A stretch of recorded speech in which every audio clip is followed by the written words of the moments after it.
Shopify's $1.5 billion profit isn't what it looks like.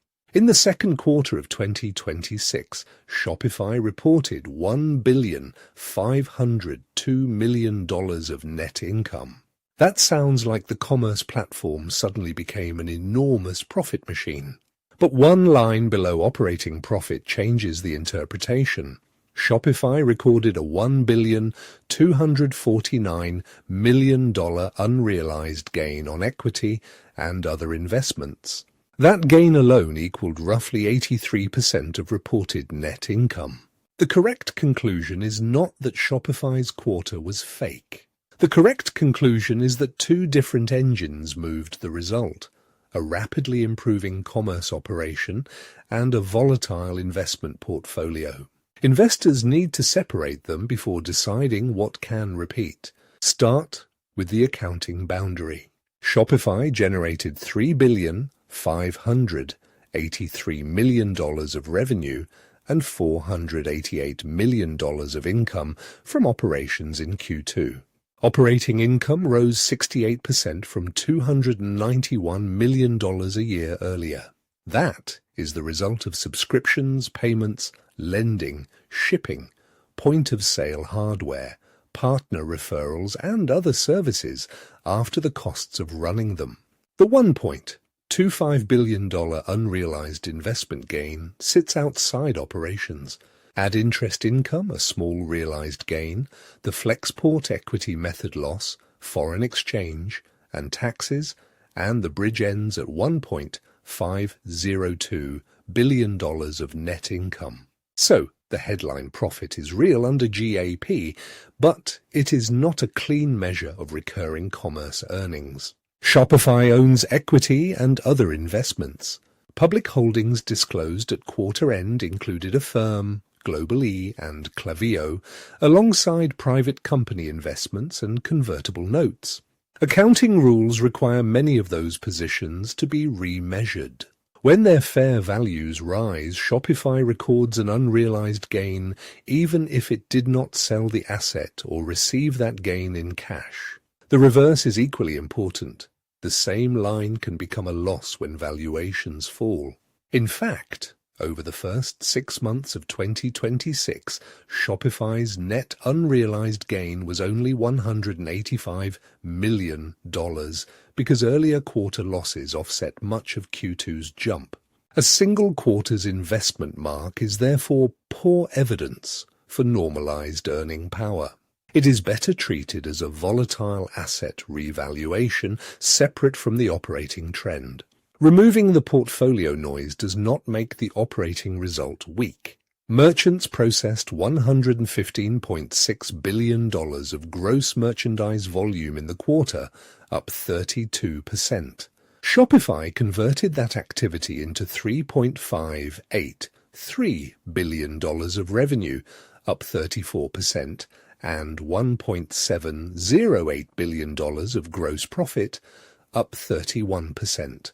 The company also reported an 18% free cash flow margin compared with a mid-teens expectation entering the quarter. This is why the bearish interpretation cannot stop at the unrealized gain. The recurring question is whether Shopify can keep growing merchant activity, attach more services to that activity, and turn those gross profit dollars into operating income without raising risk faster than revenue.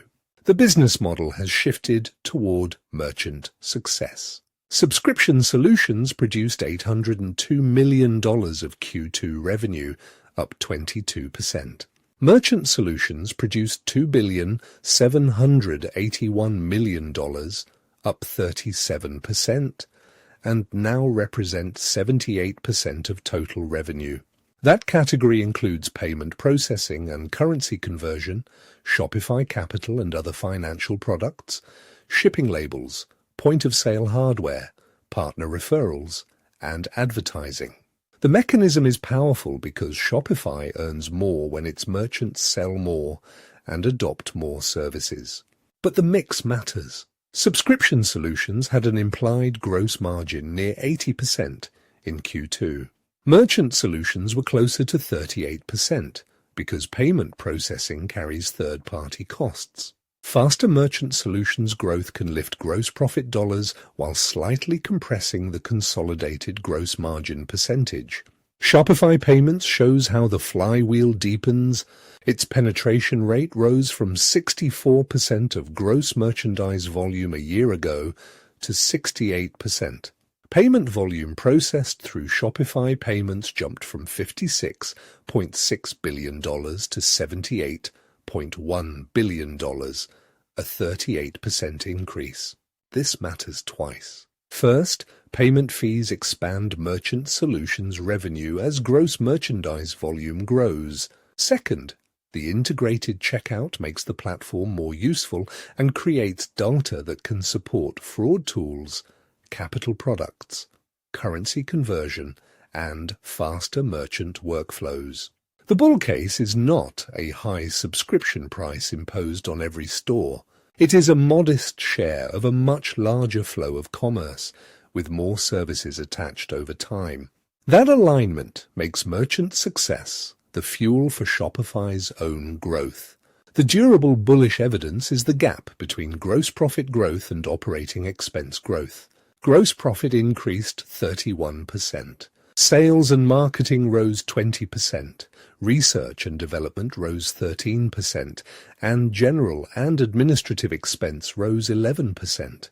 As a result, operating income expanded much faster than revenue. Cash evidence also matters.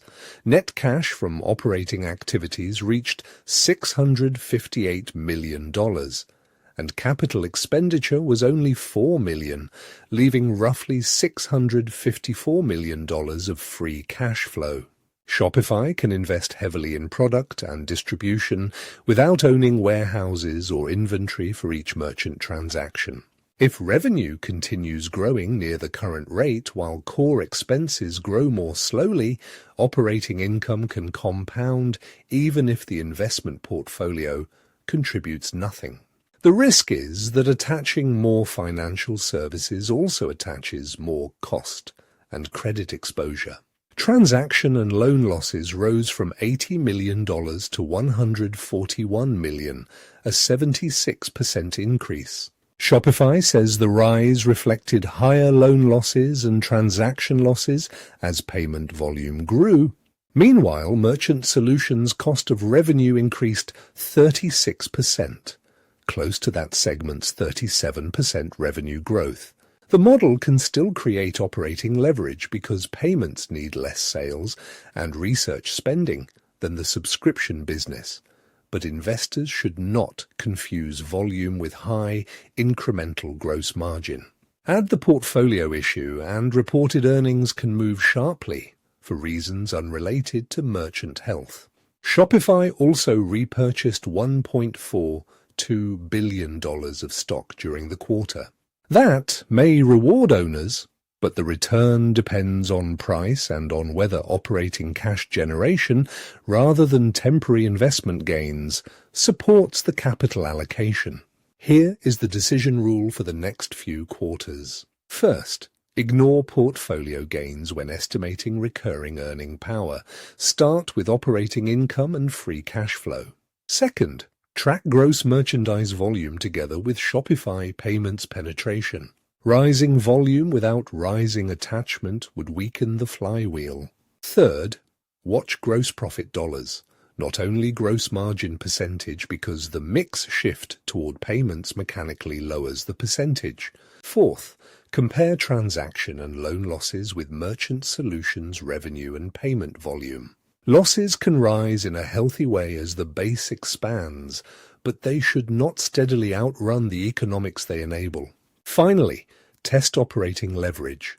Gross profit should continue growing faster than the core expense base. If those 5 signals hold, the commerce thesis does not need another billion-dollar investment gain. The verdict is deliberately two-sided. Shopify did not earn most of its $1.5 billion Q2 profit from commerce operations. But the operating business did grow revenue 34%, operating income 68%, and free cash flow to roughly $654 million. The investment gain makes the headline less repeatable. It does not erase the improving engine underneath.